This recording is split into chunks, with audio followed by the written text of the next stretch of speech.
Welcome to my channel. ಇವತ್ತು ನಾವು ಈಸಿಯಾಗಿ ಮನೆಯಲ್ಲೇ ಯಾವ ರೀತಿ ಡೋನಟ್ ಮಾಡೋದು ಅಂತ ನೋಡೋಣ. ಮೊದಲಿಗೆ ನಾನು ಇಲ್ಲಿ ಒಂದು ಬೌಲ್ ತೊಗೊಂಡಿದ್ದೀನಿ. ನಾನು ಅದಕ್ಕೆ ಅರ್ಧ ಕಪ್ ಆಗುವಷ್ಟು ಹಾಲು ತೊಗೊಂಡಿದ್ದೀನಿ. ಅದು ಉಗುರು ಬೆಚ್ಚಗಿರಬೇಕು, ಫುಲ್ ತಣ್ಣಗೂ ಇರಬಾರ್ದು, ಫುಲ್ ಬಿಸಿಯಾಗಿ ಇರಬಾರ್ದು. ಅರ್ಧ ಕಪ್ ಹಾಲು ತೊಗೊಂಡಿದ್ದೀನಿ, ಅದು ಉಗುರು ಬೆಚ್ಚಗಿರಬೇಕು. ನಾನು ಅದಕ್ಕೆ 3 ಟೇಬಲ್ ಸ್ಪೂನಷ್ಟು ಸಕ್ಕರೆ ತೊಗೊಂಡಿದ್ದೀನಿ. ನಿಮಗೆ ಸಕ್ಕರೆ ಜಾಸ್ತಿ ಬೇಕು ಅಂದರೆ ಜಾಸ್ತಿ ಆ್ಯಡ್ ಮಾಡ್ಕೊರಿ. ನನಗಿಲ್ಲಿ 3 ಸ್ಪೂನ್ ಸಾಕು. ಇವಾಗ ನಾನು ಅದಕ್ಕೆ ಡ್ರೈ ಈಸ್ಟ್ ತೊಗೊಂಡಿದ್ದೀನಿ. ಎಲ್ಲ ಅಂಗಡಿಗಳಲ್ಲೂ ಇದು ಸಿಗುತ್ತೆ. ನಾನು ಅದಕ್ಕೆ 1 ಸ್ಪೂನ್ ಡ್ರೈ ಈಸ್ಟ್ ಹಾಕ್ತಾಯಿದ್ದೇನೆ. ಇವಾಗ ನಾವು ಅದನ್ನು ಒಂದು 15 ನಿಮಿಷ ನಾವು ಆ್ಯಕ್ಟಿವೇಟ್ ಆಗೋಕ್ಕೆ ಬಿಡಬೇಕು. ನಾನು 15 ನಿಮಿಷ ಇವಾಗ ರೆಸ್ಟ್ ಕೊಡ್ತಾ ಇದ್ದೀನಿ ಅದಕ್ಕೆ. ಇವಾಗ ನೆಕ್ಸ್ಟ್ ನಾನು 15 ನಿಮಿಷ ಆದಮೇಲೆ ನಿಮಗೆ ತೆಗೆದು ತೋರಿಸ್ತಾ ಇದ್ದೀನಿ ಇದು ಯಾವ ರೀತಿ ಆ್ಯಕ್ಟಿವೇಟ್ ಆಗಿದೆ ಅಂತ ನೀವು ನೋಡ್ಬೋದು. ಇಲ್ಲಿ ಮೇಲ್ಗಡೆ ಎಲ್ಲ ಚಿಕ್ಕ ಚಿಕ್ಕದಾಗಿ ಹಿಂಗೆ ಗುರುಳ್ಳೆ ಥರ ಬಂದಿರುತ್ತೆ. ಇದು ಆ ರೀತಿ ಆದರೆ ಆ್ಯಕ್ಟಿವೇಟ್ ಆಗಿದೆ ಕ್ಲೀನಾಗಿ ಅಂತ ಅರ್ಥ. ನೆಕ್ಸ್ಟ್ ನಾನು 1.5 ಕಪ್ ಆಗುವಷ್ಟು ಮೈದಾ ಹಿಟ್ಟನ್ನು ತೊಗೊಂಡಿದ್ದೀನಿ. ಅದಕ್ಕೆ ಒಂದು 1/4 ಚಮಚ ಆಗುವಷ್ಟು ಉಪ್ಪನ್ನು ಸೇರಿಸ್ತಾ ಇದ್ದೀನಿ. ಇವಾಗ ಅದನ್ನು ಮಿಕ್ಸ್ ಮಾಡ್ತಾ ಹೋಗಬೇಕು. ಅದು ಮಿಕ್ಸ್ ಮಾಡುವಾಗ ನಮಗೆ ನೀರು ಬೇಕಾಗುತ್ತೆ. ಒಂದು ಅರ್ಧ ಕಪ್ ನೀರು ನಾನು ತೊಗೊಂಡಿದ್ದೀನಿ. ಮಧ್ಯೆ ಸ್ವಲ್ಪ ನೀರು ಆ್ಯಡ್ ಮಾಡ್ಕೊತ ಅದನ್ನು ಮಿಕ್ಸ್ ಮಾಡ್ಕೊತ ಹೋಗಬೇಕು. ಫುಲ್ ಒಂದೇ ಸರಿ ನಾವು ನೀರನ್ನು ಹಾಕೋ ಹಾಗಿಲ್ಲ. ನಮಗೆ ನೋಡ್ಕೊಂಡು ಸ್ವಲ್ಪ ನೀರನ್ನು ಆ್ಯಡ್ ಮಾಡ್ತಾ ಹೋಗಬೇಕು. ನಾವು ಅದು ಗಟ್ಟಿನೂ ಆಗಬಾರ್ದು, ಫುಲ್ ತೆಳ್ಳಗೂ ಆಗಬಾರ್ದು. ಒಂದು ಹದವಾಗಿ ಬರೋ ರೀತಿಲಿ ನಾವು ಅದನ್ನು ಮಿಕ್ಸ್ ಮಾಡ್ತಾ ಹೋಗಬೇಕು. ನಾವಿಲ್ಲಿ ಅದನ್ನು ಚಪಾತಿ ಹಿಟ್ಟಿನ ಅದಕ್ಕೆ ನಾದಬೇಕು. ಅದು ಸ್ವಲ್ಪ ಸಾಫ್ಟಾಗಿರಬೇಕು ಅಷ್ಟೇ, ಫುಲ್ ಗಟ್ಟಿಯಾಗಿರಬಾರ್ದು.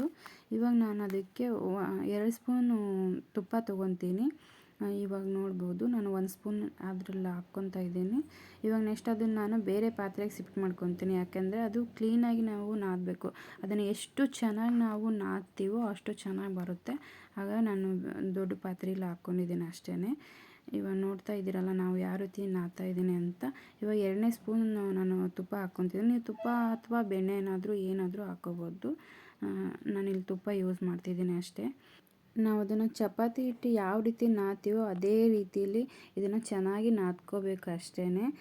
ನೀವಿಲ್ಲಿ ನೋಡ್ತಾ ಇರ್ಬೋದು ಯಾವ ರೀತಿ ನಾದ್ತಾ ಇದ್ದೀನಿ ಅಂತ. ಅದು ಕೈಗೆ ಅಂಟುತ್ತೆ, ಸ್ವಲ್ಪ ಎಣ್ಣೆ ಸವರ್ಕೊರಿ ಅಷ್ಟೇ. ಕ್ಲೀನಾಗಿ ನಾದ್ಕೊಂಡು ಅದನ್ನು ನಾವು ಚೆಕ್ ಮಾಡೋದು ಹೆಂಗೆ ಅಂದರೆ ಅದನ್ನು ಉಂಡೆ ಥರ ತೊಗೊಂಡು ನಾವು ಅದನ್ನು ಹಿಂಗೆ ಎಳೆದ್ರೆ ಅದು ಪದರವಾಗಿ ಬರಬೇಕು. ಆ ರೀತಿ ಬಂದರೆ ಮಾತ್ರ ಅದು ಚೆನ್ನಾಗಿ ಆಗಿದೆ ಅಂತ ಅರ್ಥ. ಇವಾಗ ನಾನು ನೆಕ್ಸ್ಟ್ ಅದಕ್ಕೆ ಹಿಂಗೆ ಮೇಲಿಂದ ಕೆಳಗೆ ಈ ರೀತಿ ರೌಂಡಾಗಿ ಮಾಡಿಬಿಟ್ಟು ಅದಕ್ಕೆ ಮೇಲೆ ಕೆಳಗೆ ಎಣ್ಣೆ ಸವರ್ಬಿಟ್ಟು ಅದನ್ನು 1 ಗಂಟೆಗಳ ಕಾಲ ರೆಸ್ಟ್ ಕೊಡ್ತೀನಿ. ನಾನು ಅದನ್ನು ನೆನೆಯೋಕ್ಕೆ ಬಿಡ್ತೀನಿ. ಅದು 1 ಗಂಟೆ ಕಾಲ ನೆನೆದಾದಮೇಲೆ ಇದು ಯಾವ ರೀತಿ ಬಂದಿದೆ ಅಂತ ನಿಮಗೆ ನೋಡ್ಬೋದಿಲ್ಲ. ಆವಾಗಲೇ ನಾವು ಇಟ್ಟಾಗ ಎಷ್ಟಿತ್ತು, ಇವಾಗ ಯಾವ ರೀತಿ ದೊಡ್ಡದಾಗಿದೆ ಅಂತ. ಅದು ಫುಲ್ ಗಾಳಿ ತುಂಬ್ಕೊಂಡಿರುತ್ತೆ. ಅದನ್ನು ಮತ್ತೆ ನಾವು ಕೆಳಗಡೆ ಶಿಫ್ಟ್ ಮಾಡ್ಕೊಂಡು ಚೆನ್ನಾಗಿ ನಾದ್ಕೋಬೇಕು. ನಾವು ಅದನ್ನು ಎಷ್ಟು ಚೆನ್ನಾಗಿ ನಾದ್ತೀವೋ ಅಷ್ಟು ಚೆನ್ನಾಗಿ ಸಾಫ್ಟಾಗಿ ಬರ್ತಾವವು. ನಾವು ಕ್ಲೀನಾಗಿ ನಾದ್ಕೋಬೇಕು. ಮತ್ತು ಅದು ಕೈಗೆ ಅಂಟ್ತಾ ಇರುತ್ತೆ. ಸ್ವಲ್ಪ ಹಿಟ್ಟನ್ನು ಹಂಗೆ ಒಣ ಹಿಟ್ಟನ್ನು ಹಾಕ್ಕೊಂಡು ಅದನ್ನು ಚೆನ್ನಾಗಿ ನಾದ್ತಾ ಇರಬೇಕು. ಅದನ್ನು ಮತ್ತೆ ನಾನು ಇವಾಗ ಪಾರ್ಟ್ ಮಾಡ್ಕೊತೀನಿ. ನಿಮಗೆ ಯಾವ ಸೈಜಲ್ಲಿ ಬೇಕೋ ಆ ರೀತಿ ಚಿಕ್ಕದಾಗಿ ಕಟ್ ಮಾಡ್ಕೋಬೇಕು. ನೀವು ದೊಡ್ಡದಾದರೂ ಮಾಡ್ಕೋಬೋದು, ಸಣ್ಣದಾದರೂ ಮಾಡ್ಕೋಬೋದು. ಇಲ್ಲಿ ನಾನು ಚಿಕ್ಕವಾಗಿ ಅದನ್ನು ಕಟ್ ಮಾಡ್ತಾಯಿದ್ದೀನಿ ಅಷ್ಟೇ. ಇಲ್ಲಿ ನೀವು ನೋಡ್ತಾ ಇರ್ಬೋದು. ಇವಾಗ ನಾವು ಒಂದು ಉಂಡೆ ತಗೊಂಡು ಅದನ್ನು ಈ ಮೇಲಿಂದ ಕೆಳಗಡೆ ಅದನ್ನು ಹಿಂಗೆ ಫೋಲ್ಡ್ ಮಾಡ್ತಾ ಹೋಗ್ಬೇಕು ಅಷ್ಟೇ. ಅದನ್ನು ರೌಂಡಾಗಿ ನೀಟಾಗಿ ಮೇಲಿಂದ ಕೆಳಗಡೆ ಈ ರೀತಿ ಮಾಡ್ತಾ ಹೋಗಬೇಕು. ನೀವು ನೋಡ್ತಾ ಇದ್ದೀರಲ್ಲ ಆ ರೀತಿ ಫೋಲ್ಡ್ ಅಂದರೆ ಗಾಳಿ ಅದರೊಳಗಡೆ ಹೋಗಬಾರ್ದು ಅಂತ ಅಷ್ಟೇ, ಮತ್ತೇನೂ ಇಲ್ಲ. ಅದನ್ನ ರೌಂಡಾಗಿ ಮಾಡಿ ನಾನು ಒಂದು ಬಟರ್ ಪೇಪರ್ ಮೇಲೆ ಚಿಕ್ಕದು ಬಟರ್ ಪೇಪರ್ ಕಟ್ ಮಾಡ್ಕೊಂಡಿದ್ದೀನಿ ಆ ಸೈಜಿಂದು. ಆ ರೀತಿ ಅವನ್ನೆಲ್ಲವನ್ನು ಮಾಡಬೇಕಷ್ಟೇ. ಇವಾಗ ನಾನು ಎಲ್ಲವನ್ನು ರೆಡಿ ಮಾಡಿ ಇಟ್ಟಿದ್ದೀನಿ. ಇವಾಗ ನಾನು ಮತ್ತೆ ಅದಕ್ಕೆ 1 ಗಂಟೆಗಳ ಕಾಲ ರೆಸ್ಟ್ ಕೊಡ್ತೀನಿ. ಅದನ್ನು ನೆನೆಯೋಕ್ಕೆ ಬಿಡಬೇಕು. ಇವಾಗ ನಾನು ಅದು ನೆನೆಯೋದ್ರಲ್ಲೇ ಅದಕ್ಕೊಂದು ಕ್ರೀಮ್ ರೆಡಿ ಮಾಡ್ಕೊಳ್ಳೋಣ. ನಾನಿಲ್ಲಿ ಶೇಂಗಾ ಬೀಜ ಹುರಿದಿರೋ ಅಂಥದ್ದು ಮತ್ತು ಗೋಡಂಬಿ ತೊಗೊಂಡಿದ್ದೀನಿ. ಅದನ್ನು ಒಂದು ಮಿಕ್ಸಿ ಜಾರಿಗೆ ಹಾಕ್ಕೊಂಡು ಅದಕ್ಕೆ ಸ್ವಲ್ಪ ಬೆಲ್ಲ ಹಾಕ್ಕೊಂಡು ಮತ್ತು ಒಂದು ಸ್ವಲ್ಪ ತುಪ್ಪ ಹಾಕ್ಕೊತಿದ್ದೀನಿ ನಾನಿಲ್ಲಿ. ನೀವು ಎಣ್ಣೆ ಇಲ್ಲ ತುಪ್ಪ ಏನು ಬೇಕಾದರೂ ಯೂಸ್ ಮಾಡ್ಬೋದು. ನಾನಿಲ್ಲಿ ತುಪ್ಪ ಯೂಸ್ ಮಾಡ್ತಿದ್ದೀನಿ ಅಷ್ಟೇ. ಇವಾಗ ನಾನು ಅದನ್ನು ಗ್ರೈಂಡ್ ಮಾಡ್ಕೊತೀನಿ. ಗ್ರೈಂಡ್ ಮಾಡ್ಕೊಂಡು ಆದ ನಂತರ ಅದು ಯಾವ ರೀತಿ ಇದೆ ಅಂತ ನೋಡ್ಬೋದು. ನೆಕ್ಸ್ಟ್ ನಾನು ಅದಕ್ಕೆ ಡಾರ್ಕ್ ಚಾಕ್ಲೇಟನ್ನು ಹಾಕ್ಕೊಂಡಿದ್ದೀನಿ. ನಿಮ್ಮ ಹತ್ರ ಯಾವುದಿದೆಯೋ ನೋಡ್ಕೊಂಡು ಯೂಸ್ ಮಾಡ್ಕೊರಿ. ನಾನಿಲ್ಲಿ ಡಾರ್ಕ್ ಚಾಕ್ಲೇಟನ್ನು ಕರಗಿಸಿ ಡಬಲ್ ಬಾಯ್ಲ್ ಪ್ರೊಸೀಜರಲ್ಲಿ ಅದನ್ನು ಮೆಲ್ಟ್ ಮಾಡಿ ಅದರಲ್ಲಿ ಹಾಕ್ಕೊಂಡಿದ್ದೀನಿ. ಈಗ ನೆಕ್ಸ್ಟ್ ಅದನ್ನು ಗ್ರೈಂಡ್ ಮಾಡ್ತೀನಿ.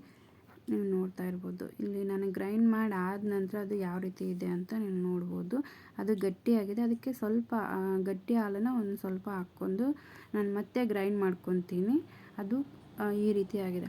ಕ್ರೀಮಾಗಿ ಬಂದಿದೆ. ಎಷ್ಟು ಚೆನ್ನಾಗಿ ಬಂದಿದೆ ನೋಡಿ. ನೀವಿಲ್ಲಿ ನೋಡ್ಬೋದು ನಮ್ಮ ಚಾಕ್ಲೇಟ್ ಕ್ರೀಮ್ ರೆಡಿ ಆಯಿತು.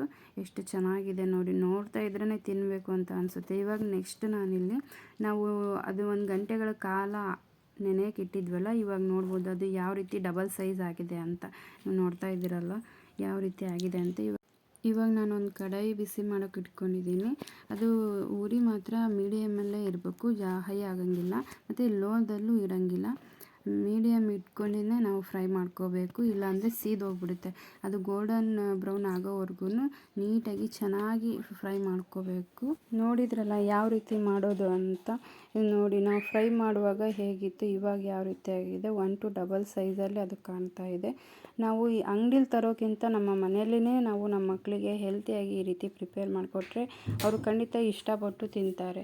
ಅದರಲ್ಲೂ ಅದು ಕ್ರೀಮು, ಚಾಕ್ಲೇಟು, ಮಕ್ಕಳಿಗೆ ಚಾಕ್ಲೇಟ್ ಅಂದ್ರೇ ತುಂಬ ಇಷ್ಟ. ಮಕ್ಕಳಿಗಂತೂ ತುಂಬಾ ಇಷ್ಟಪಟ್ಟು ತಿಂತಾರೆ. ಮಕ್ಕಳು ಚಾಕ್ಲೇಟ್ ಅಂದ್ರೇ ತುಂಬ ಇಷ್ಟಪಡ್ತಾರಲ್ವ, ಹಾಗಾಗಿ ತಿಂದೇ ತಿಂತಾರೆ ಖಂಡಿತ. ಒಂದು ಸತಿ ನೀವು ಮನೇಲಿ ಇದನ್ನು ಟ್ರೈ ಮಾಡಿ ನೋಡಿ. ಇವಾಗ ಎಲ್ಲದೂ ಫ್ರೈ ಆದ ನಂತರ ಯಾವ ರೀತಿ ಕಾಣ್ತಿದೆ ನೋಡಿ. ನೋಡ್ತಾ ಇರ್ಬೋದು ನೀವಿಲ್ಲಿ. ನಾನಿವಾಗ ಅದನ್ನು ಯಾವ ರೀತಿ ಫಿಲ್ ಮಾಡೋದಂತ ತೋರಿಸ್ತೀನಿ. ಆ ಕ್ರೀಮನ್ನು ನಾನು ಇದರಲ್ಲಿ ಹಾಕ್ಕೊಂಡಿದ್ದೀನಿ. ನೀವು ಈ ಥರ ಇಲ್ಲ ಅಂತ ಅಂದರೆ ನೀವು ಒಂದು ಸ್ಪೂನಿಂದ ಸಹಾಯದಿಂದ ಅದನ್ನು ಹೋಲ್ ಮಾಡಿ ಅದಕ್ಕೆ ಪ್ಲಾಸ್ಟಿಕ್ ಕವರಲ್ಲಿ ಅದನ್ನು ಹಾಕಿಬಿಟ್ಟು ನೀವು ಹಾಕ್ಕೋಬೋದು. ನಾನು ಇದರಲ್ಲಿ ಹಾಕ್ತಾಯಿದ್ದೀನಿ ಅಷ್ಟೇನೆ. ನೀವು ನೋಡ್ತಾ ಇರ್ಬೋದು ಯಾವ ರೀತಿ ಅಂತ. ಈ ರೀತಿ ಎಲ್ಲದಕ್ಕೂ ನಾನು ಹಾಕಿಬಿಟ್ಟು ತೋರಿಸ್ತೀನಿ ನಿಮಗೆ. ನೀವು ನೋಡ್ತಾ ಇದ್ದೀರಲ್ಲ, ಇದೇ ರೀತಿಲಿ ನಾನು ಎಲ್ಲದನ್ನು ನಾನು ಹಾಕ್ಕೊತಾ ಇದ್ದೀನಿ. ನೀವು ನೋಡಿ ನಿಮಗೆ ಯಾವ ರೀತಿ ಅನುಕೂಲ ಆಗುತ್ತೋ ಆ ರೀತಿ ನೀವು ಅದನ್ನು ಹಾಕ್ಕೋಬೋದು. ಅದು ಆ ಕ್ರೀಮು ಮತ್ತು ಇದರಲ್ಲಿ ಹಾಕ್ಕೊಂಡು ತಿಂತಾಯಿದ್ರೆ ತುಂಬಾ ಚೆನ್ನಾಗಿರುತ್ತೆ, ತುಂಬ ಟೇಸ್ಟಿಯಾಗಿ ಕೂಡ ಇರುತ್ತೆ. ನೋಡಿದ್ರಲ್ಲ ಯಾವ ರೀತಿ ಅಂತ. ನೀವು ಖಂಡಿತ ಈ ರೆಸಿಪಿನ ಒಂದು ಸತಿ ನೀವು ನಿಮ್ಮ ಮನೇಲೇ ಟ್ರೈ ಮಾಡಿ, ನಿಮ್ಮ ಮಕ್ಕಳಿಗೆ ಇಷ್ಟ ಆಗುತ್ತೆ. ಈ ವಿಡಿಯೋ ನಿಮಗೆ ಇಷ್ಟ ಆಗಿದ್ದರೆ ಲೈಕ್ ಮಾಡಿ, ನಮ್ಮ ಚಾನಲ್ನ ಸಬ್ಸ್ಕ್ರೈಬ್ ಮಾಡಿಕೊಡಿ. ನೋಡ್ತಾ ಇರೋಂಥ ಎಲ್ಲ ವೀಕ್ಷಕರಿಗೂ ಥ್ಯಾಂಕ್ ಯು.